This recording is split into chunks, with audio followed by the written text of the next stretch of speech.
ओम नमो आदेश आदेश आदेश।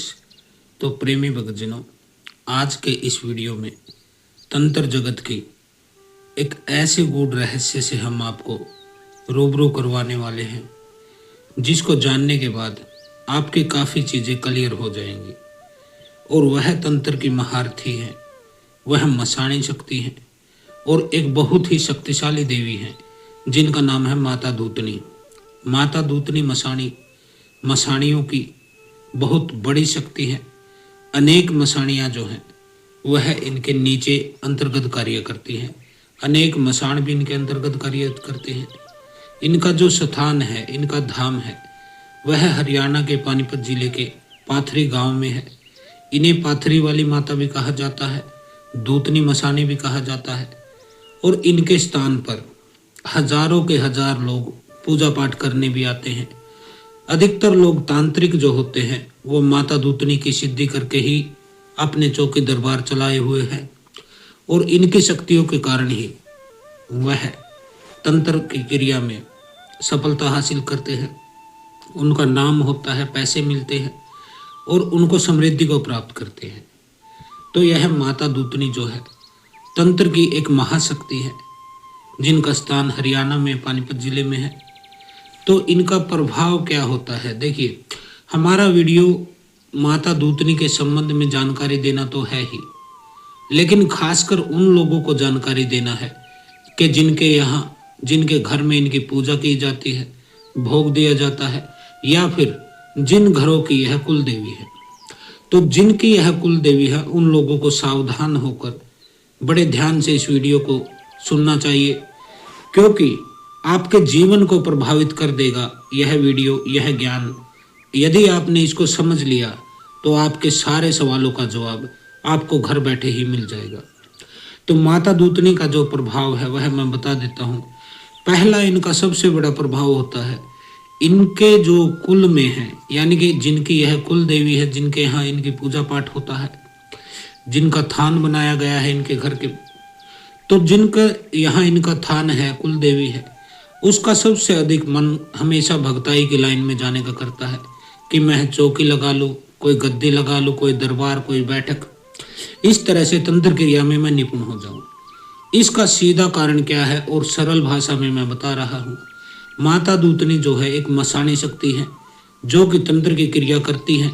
ये भोग पर चलने वाली देवी है। यदि इनकी सिद्धि प्राप्त कर ली जाए तो फिर भूत प्रेत, जिन, मसाण, चुड़ैल, डायन, डाकनी, हाकनी, साकनी, लाकनी, कोई पीर, कोई ब्रह्म, कोई बेताल, कोई पिशाच, यह किसी भी शक्ति को छोड़ती नहीं है। यह सबको बांध भी सकती हैं, भगा भी सकती हैं और अपने अंतर्गत यह कार्य भी करा सकती हैं। तो जिस व्यक्ति के पास माता दूतनी की सिद्धि हो जाए, उसकी तो दुनिया में उसके तंत्र का कोई रोकने वाला नहीं, कोई ऐसा तंत्र नहीं जिसको वह काट ना सके। तो माता दूतनी यह होती है, यदि यह आपके परिवार की कुल देवी है और उस कुल में मान लीजिए आपकी 3 बहनें हैं, 4 बहनें हैं, 2 बहनें हैं या 1 बहनें हैं, जब उसकी शादी होती है तो यह माता उसके ससुराल जाती है, यानी कि उनके घर में भी इसकी मान्यता करनी पड़ती है, अनिवार्य होती है। माता मदानन की तरह ही इनकी भी जो है उस घर में पूजा पाठ, भोग देना जरूर पड़ता है जिस घर में आपकी बहन या बेटी की शादी होती है। अनेक कुल देवियों में ऐसा नहीं होता। उनमें लड़की की शादी के बाद कुल देवी उसके ससुराल वाली कुल देवी हो जाती है और पिता की जो कुल देवी थी वह उसकी कुल देवी नहीं रहती है। लेकिन माता दूतनी और माता मदान है जो मसाणी है, वह बेटी की भी कुल देवी होती है और बेटे की भी कुल देवी होती है। तो यह आपकी बेटी के साथ भी जाएगी, इस चीज को समझ लीजिए। अनेक लोग ऐसे परेशान हुए रहते हैं लेकिन उन्हें पता नहीं होता है कि उनकी कुल देवी जो है माता दूतनी है। तो यह होता है। इनके साथ माता मदानन, 5 बावरी, जाहरवीर की चौकी, तो इसके अलावा अनेक प्रकार के वीर, मसाण, ये सभी शक्ति चलती है। इनके साथ जो शक्ति चलती है उनमें मुख्य रूप से धनदा मसान होता है। धनदा मसान है, धनदा, वह मसान एक शक्तिशाली मसान है जो इनके अंतर्गत चलता है। और वह धन की क्रिया में काम आता है। जिसके ऊपर माता दूतनी अप्रसन्न हो जाती है, यह धंधा मसान उसके घर से धन को खत्म कर देता है। यानी कि आप दाने दाने के मोहताज हो जाओगे, एक पैसा आपके घर में नहीं रहेगा। आपके कोई काम धंधा है, कोई दुकान है, वह खराब हो जाती है, नष्ट हो जाती है। आपकी नौकरी है तो वह नौकरी छूट जाती है।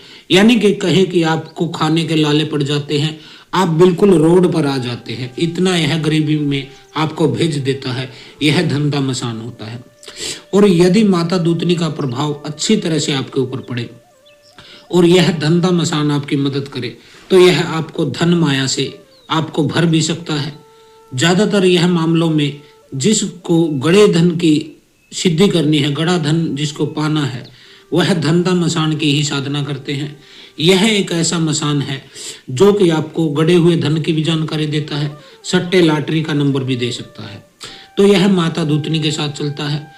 इसके अनेक अनेक ऐसे उदाहरण हैं कि जिसकी यह कुल देवी है और वह पूजा पाठ नहीं करता, तो उसका यह पूर्ण रूप से समूल रूप से नाश कर देती है।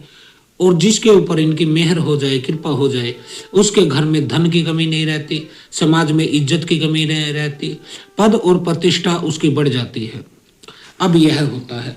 अब इसके लक्षण मैं बता देता हूँ। यदि यह आपके ऊपर अप्रसन्न है या फिर आपकी पूजा इनको मिल नहीं रही है, भोग नहीं मिल रहा है और ये आपसे रुष्ट हो गई है, तो इसके लक्षण जो सीधे सीधे होते हैं, जिनकी यह कुल देवी है उनके बारे में बता रहा हूं मैं।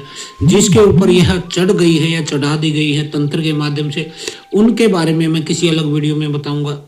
इस वीडियो में खाली मैं उनके लिए बता रहा हूं जिनकी यह कुल देवी है। तो यदि यह आपकी कुल देवी है तो आपके घर में ये लक्षण मिलेंगे। लड़का है आपके घर में, कोई जवान या लड़की है, उनकी प्रथम तो शादी ही नहीं होती है। शादी कितना भी कोशिश करो, 27, 28 साल, 30 साल, 32 साल तक के हो जाते हैं, पर शादी नहीं होती है। शादी हो जाए तो संतान नहीं होती है। ऐसे लड़के लड़कियों को गंदे ख्याल आते हैं, बार बार संभोग के ख्याल आते हैं। जब वह सोने को लेटते हैं तो उनके साथ छेड़छाड़ हो जाती है। छेड़छाड़, स्पर्श, इस तरह का उनको अनुभव होता है। कई तो हमें बताते हैं कि हमारे शरीर पर जो कपड़ा पहना है, कंबल ओढ़ा है या शरीर पर कोई कपड़ा पहना है, वह भी अपने आप उठ जाता है। यानी कि नगन वह शक्ति आपको करने की कोशिश करती है, यानी कि आपके साथ संभोग करने की कोशिश करती है। और कई केसों में तो संभोग कर भी लेती है। ऐसे हमारे पास अनेक लोग आते हैं जो कहते हैं कि हमें संभोग जैसा अनुभव देती हैं, हमारे साथ गलत काम होता है। उस समय वह नींद में होते हैं, यानी कि न तो वह पूरी तरह से सोए होते हैं न पूर्ण रूप से जागृत होते हैं, आधी नींद में होते हैं, यानी कि कच्ची नींद में होते हैं। ऐसे लड़कों को सोपन दोष का शिकार बना देती है यह शक्ति। यदि सोपन दोष नहीं होता तो वह पक्का हस्त मैथुन करता है, अपने वीर्य को बाहर निकालता है। तो यह दूतनी मसानी जिसके ऊपर चढ़ जाए या जिसके रुष्ट हो जाए, उस लड़के का शरीर सूखना शुरू हो जाता है, उसे बहुत कमजोरी का महसूस होता है, उसको चक्कर आने जैसा फील होता रहता है। और जब चक्कर आता, जैसे वह बैठा है और खड़ा होने की कोशिश करे तो एकदम से उसे चक्कर आएगा। चक्कर आने के बाद उसे कुछ कुछ ऐसे कण दिखाई देंगे, आकाश में उड़ते हुए ऊर्जा के कण दिखाई देते हैं, जैसे कि छोटी छोटी लाइट जल रही है, छोटे छोटे बिल्कुल पतंगे, बिल्कुल छोटे छोटे उसको एहसास होते हैं कि जैसे आंखों के सामने कुछ छोटे छोटे प्रकाश के कण उड़ रहे हैं। उसका स्वभाव बिल्कुल चिड़चिड़ा हो जाता है, जैसा कि तामसिक शक्तियों के असर में सबका होता है। वह किसी की बात सुनता नहीं है, कोई उसे कुछ बोलता है तो वह गुस्सा करता है, गाली गलौज करना, क्रोधित होना, ये सब चीजें उसके भीतर आ जाती हैं। कुछ लोगों के साथ ऐसी स्थिति होती है जिसकी कि माता दूतनी कुल देवी है, वह जो मुंह से बात बोल देते हैं गुस्से में, क्रोध में, वह चीज पूरी हो जाती है। और खाली यह गलत चीजें ही पूरी होती है। सही चीज यदि वह मांगे कहे तो वह पूरी नहीं होती। लेकिन जैसे ही वह पूर्ण रूप से क्रोध में होगा, यानी कि पूरी तरह क्रोध में होकर किसी को कुछ बद्दुआ देगा, अपशब्द कहेगा, तो वह चीज पूरी हो जाती है। यदि वह क्रोध में सामने वाले व्यक्ति को बोलता है कि तू जा मर, तो उस व्यक्ति की मृत्यु तक के कारण बनने शुरू हो जाते हैं। वह बीमार रहने लगता है या उसको कोई गंभीर बीमारी हो जाती है। लेकिन यह मुंह से कही हुई बात पूरी खाली गलत चीजों में होती है। किसी को वह दुआ देगा तो वह पूरी नहीं होगी, लेकिन बद्दुआ देगा तो तुरंत उसका रिजल्ट निकलेगा। ऐसा क्यों होता है? क्योंकि माता दूतनी आपसे रुष्ट है और यह एक इतनी तीव्र शक्ति है जो मिसाइल की तेजी से काम करती है। यदि आप बद्दुआ देंगे तो वह तुरंत काम करेगी। ऐसे व्यक्तियों की बुद्धि भ्रमित हो जाती है। बुद्धि भ्रमित यानी कि उसका दिमाग काम करना बंद कर देता है। वह किसी एक जगह पर एकाग्रचित नहीं रहता है, यानी एक जगह पर उसका मन नहीं लगता है। वह इधर उधर दौड़ता रहता है, इधर उधर ढूंढता रहता है, उसे मार्ग नहीं मिलता है। कई लोगों को सवारी आती है माता दूतनी की, और सवारी आती है तो तेज तेज वह गर्दन घुमाती है। कुछ लोग चिल्लाते भी हैं, हाथों से अपने पैरों को पीटना शुरू कर देते हैं। इस तरह से उसको सवारी भी आने लग जाती है। सवारी आने के पश्चात कई बार तो सूअर के भोग की यानी कि सूअर की बलि भी यह शक्ति मांगती है। अगर यह ऐसे सूअर के भोग की मांग करे तो समझ जाना कि माता दूतनी ही है।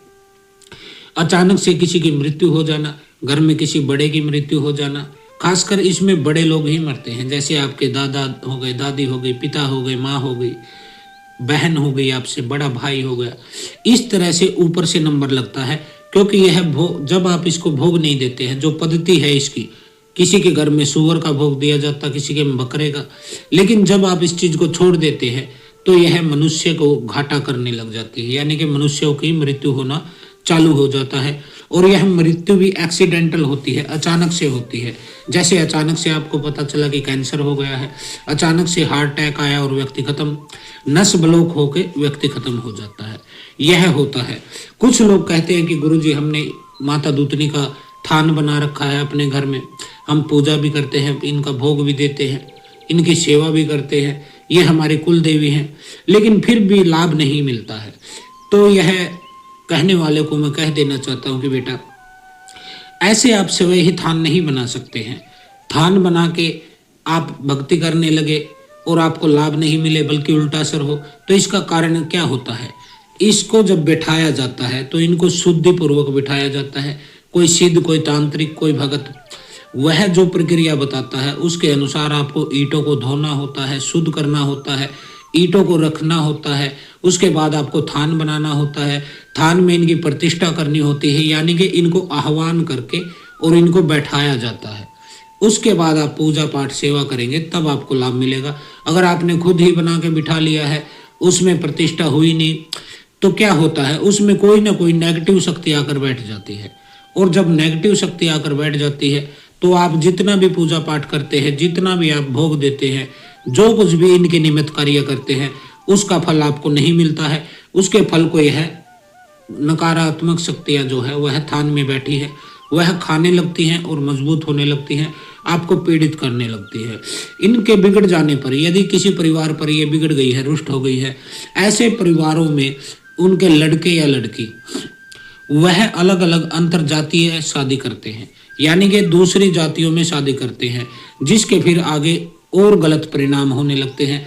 गलत परिणाम क्यों? क्योंकि यदि लड़की ने किसी दूसरी जाति में शादी कर ली है तो उनकी जो कुल देवी है वह भी रुष्ट होगी, और माता दूतनी इधर से जो है दो दो कुल देवियां हो जाएंगी, जिसमें कि उन दोनों के होने से उस व्यक्ति का जीवन तबाह होने लगेगा। क्योंकि दोनों शक्तिशाली शक्तियां होती है, वह उधर से जोर लगाती है, दूसरी इधर से जोर लगाती है। अंतर जातीय जो शादी होती है उसमें ज्यादातर यही होता है कि दोनों के घर के कुल देवी और पितर रुष्ट हो जाते हैं, क्योंकि वह सोचते हैं कि इसने तो मेरी नाक कटा दी दूसरी जाति में शादी करके। तो अंतर जातीय विवाह संबंधी यह बनवा देती है, उस लड़के और लड़की की बुद्धि को भ्रष्ट करके उसे किसी ऐसे व्यक्ति के साथ संबंध बनवा देती है जिससे शादी होती है, वह किसी दूसरी जाति का होता है, जिससे कि उनका जीवन बहुत कष्ट में चलता है। कुछ लड़के हैं जो गलत मार्ग पर चलते हैं, लड़कियां भी जो है वो गलत मार्ग पर चल पड़ती है, काम वासना के मार्ग पर चलती है, इस तरह कोई धंधा करने लग जाती है। इसके अलावा जो लड़के होते हैं वह नशे की तरफ चला जाता है। अब लड़का नशे में शराब पिएगा, कोई गांजा पिएगा, कोई मेडिकल नशा करेगा, इस तरह से वह गलत मार्ग पर चल जाता है। यह माता दूतनी के रुष्ट होने के परिणाम है। और जिनकी यह कुल देवी है, यह यदि उनकी पूजा न करे, यदि वह भगत न बने और गद्दी न लगाए घर में, यानी कि जैसे आपका परिवार है, आप 4 भाई हैं, 2 बहनें हैं, आपके चाचा ताऊ है, पूरा आपका कुटुंब है, कबीला है, कुनबा है, उसमें एक भगत जरूर होना चाहिए। यदि माता दूतनी आपकी कुल देवी है, जो इसकी गद्दी लगाता हो और जो दूसरे लोगों के कष्ट का काट करता हो, इन्हें भोग देता हो। एक व्यक्ति को भगत बनना ही पड़ता है, नहीं तो माता दूतनी पूरे वंश का नाश कर देती है।